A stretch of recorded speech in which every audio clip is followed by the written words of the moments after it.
If you feel like you're doing everything right, but the weight just won't budge after having kids, then this video is going to explain exactly why you feel that way. And it doesn't have to do with willpower or trying harder or the fact that your metabolism just broke after having kids. So, hey, if you're new here, hey there, I'm Brooke. I'm a registered dietitian. I'm a lactation counselor and I'm a busy mom to 3 kids. And I help moms simplify nutrition so they can feel strong, energized, and healthy without spending hours living in the kitchen on restrictive diets or cooking and cleaning up. So on this channel, we talk about nutrition, metabolism, realistic habits that actually work for busy moms. So if you like simple nutrition tips like this, make sure to subscribe to this channel and hit that bell. So I talk to moms every single day who are saying like, I'm eating less, I'm moving more, I'm doing what I did before kids, but nothing is working, even if it worked before. And they start to think that something is wrong with them or that their metabolism just breaks after a certain age and there's no hope. And your body after kids is genuinely different in different aspects. And the strategies that worked a lot of times before kids are actually working against you now. So I'm going to break down exactly what is happening. Main thing here is your body is likely depleted and your needs change. So when you go through pregnancy, birth, breastfeeding, these pull from your body's nutrient stores: iron, magnesium, zinc, B vitamins, vitamin D, omega-3s, and your body can actually stay in this depleted state for 7 to 10 years after birth if you don't replenish properly. So even if your youngest is 5, this still applies for you. If you're like, oh, my kids are older, but you're approaching menopause or perimenopause, then that also depletes your body as well. Estrogen shifts our bone density, metabolism, mood, and your body is going to store fat. If your body is feeling constantly depleted and underfueled, it's going to go into protection mode and it can hold on to weight as a side effect because a lot of times these things all disrupt our hormones. And this is why supplements aren't optional after kids. They really fill in the gaps that food can't do alone. So of course we want to get most of our vitamins and minerals from food alone, but when we're tired, when we're sleep deprived, we're not eating like this perfect diet. We're not eating, every single fruit and vegetable every single day. And so that is why supplements can be really helpful to fill in those gaps. So of course we want to prioritize those high nutrient dense foods first and then fill in the gaps from there. So we want to prioritize foods that are high in things like iron, magnesium, B vitamins, vitamin D, and this matters once you become a mom.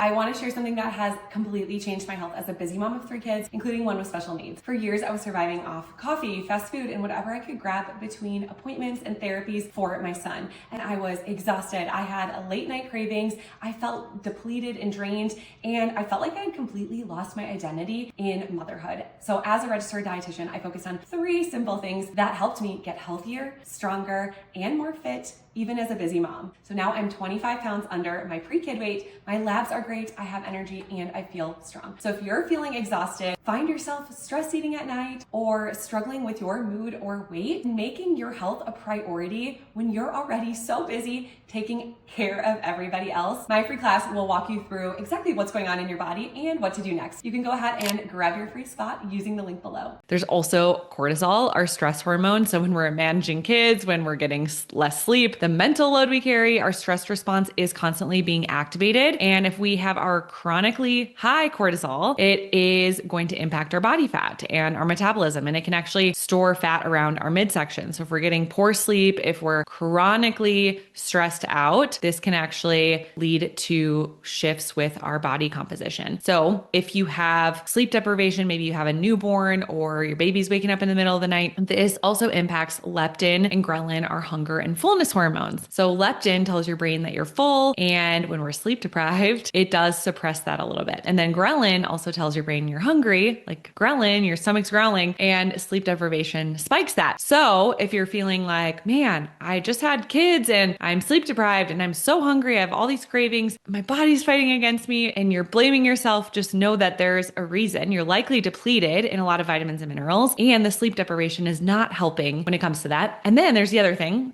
with protein. Our protein needs also increase after kids, our protein and our fiber needs. So hormonal shifts, again, from pregnancy, birth, breastfeeding, menopause, perimenopause, all of these change how our body uses and requires protein. So we'll get to that in another minute. But so many moms, the issue is they don't know what their body needs now. They've just been growing up hearing, I just need to eat less and move more. And that's all they know is like less calories is better. That is not true. The second reason weight loss stalls for so many moms is they're trying to do exactly what they did before kids. They're under eating, especially calories, protein, and fiber. So if protein keeps us full, it supports our muscle mass and it stabilizes our blood sugar. So a lot of moms I talk to are actually eating about half of what they need in a day. And this depends. So if you've just had a baby, then your protein needs are going to be elevated compared to somebody who has maybe a 5-year-old. Our protein needs are higher after kids. They're really high, the highest right after we've given birth, especially for breastfeeding, that first 6 months, especially. And then our protein needs will lower a little bit. But most moms I talk to are eating about half of what they need in protein. So like dramatically under eating. Same thing with fiber. Most moms I talk to are eating about half of the grams of fiber that they need in a day. And fiber slows digestion. It feeds your gut. It keeps your blood sugar happy as well. And most moms they're eating a lot of processed foods. They're not eating a lot of fruits or vegetables, which are the main sources of fiber that we want to be getting. And so many moms, once they have kids, they just start skipping meals. And a lot of times it's not intentional. It's like, oh my gosh, I have to pick up the kids here and I have to go here. It's not even something that they're trying to always intentionally do, but they end up skipping meals or having coffee for meals or even grabbing like snacks and kind of grazing throughout the day and like counting that as a meal. But when you're skipping meals, when you're eating really inconsistently, your blood sugar is going to crash, your cortisol spikes to compensate. And that is why at dinner time, when your kids go to bed, everything in sight looks good and nothing is satisfying. And you're just eating and eating like you're never going to see food again. So blood sugar dysregulation is one of the most underrated drivers of weight gain and why moms struggle with weight and cravings after kids. So fixing that does not require a complicated plan. It doesn't even require giving up carbohydrates, but it does require eating carbohydrates with fiber and enough protein and also getting healthy fats on your plate.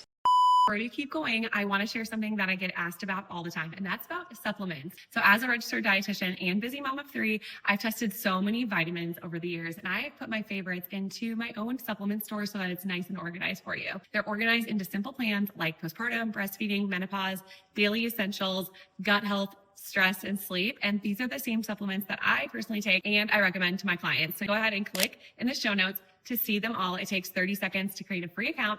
You can also sign up for the subscribe and save for an extra discount and automatic shipping. So you don't have to forget to reorder when you run out, which honestly just makes mom life so much easier. So another thing that we grew up learning was that you just got to run, you got to do cardio, just go on the elliptical. But actually cardio is not the most effective thing, especially in our 30s, 40s, 50s, especially as we age. More cardio is not going to fix a lot of our problems. So if you love running, if you love going for walks, I mean, walking is one of the best things we can do. But if you're just hitting that elliptical, hitting the treadmill, hitting the Stairmaster because you think that's what you should be doing, but you don't enjoy it, I would highly encourage you to take a break from that, still go for walks outside, but focus mostly on strength training. So as women age, our muscle mass and bone density naturally decline. If you're not actively strength training with progressive overload, lifting heavy stuff, your metabolism will slow down because your muscle mass is going down. Muscle is metabolically expensive. So what that means is the more muscle that your body has, the more calories that your body burns at rest, the faster your metabolism functions. And when we're building muscle with strength training, it also makes our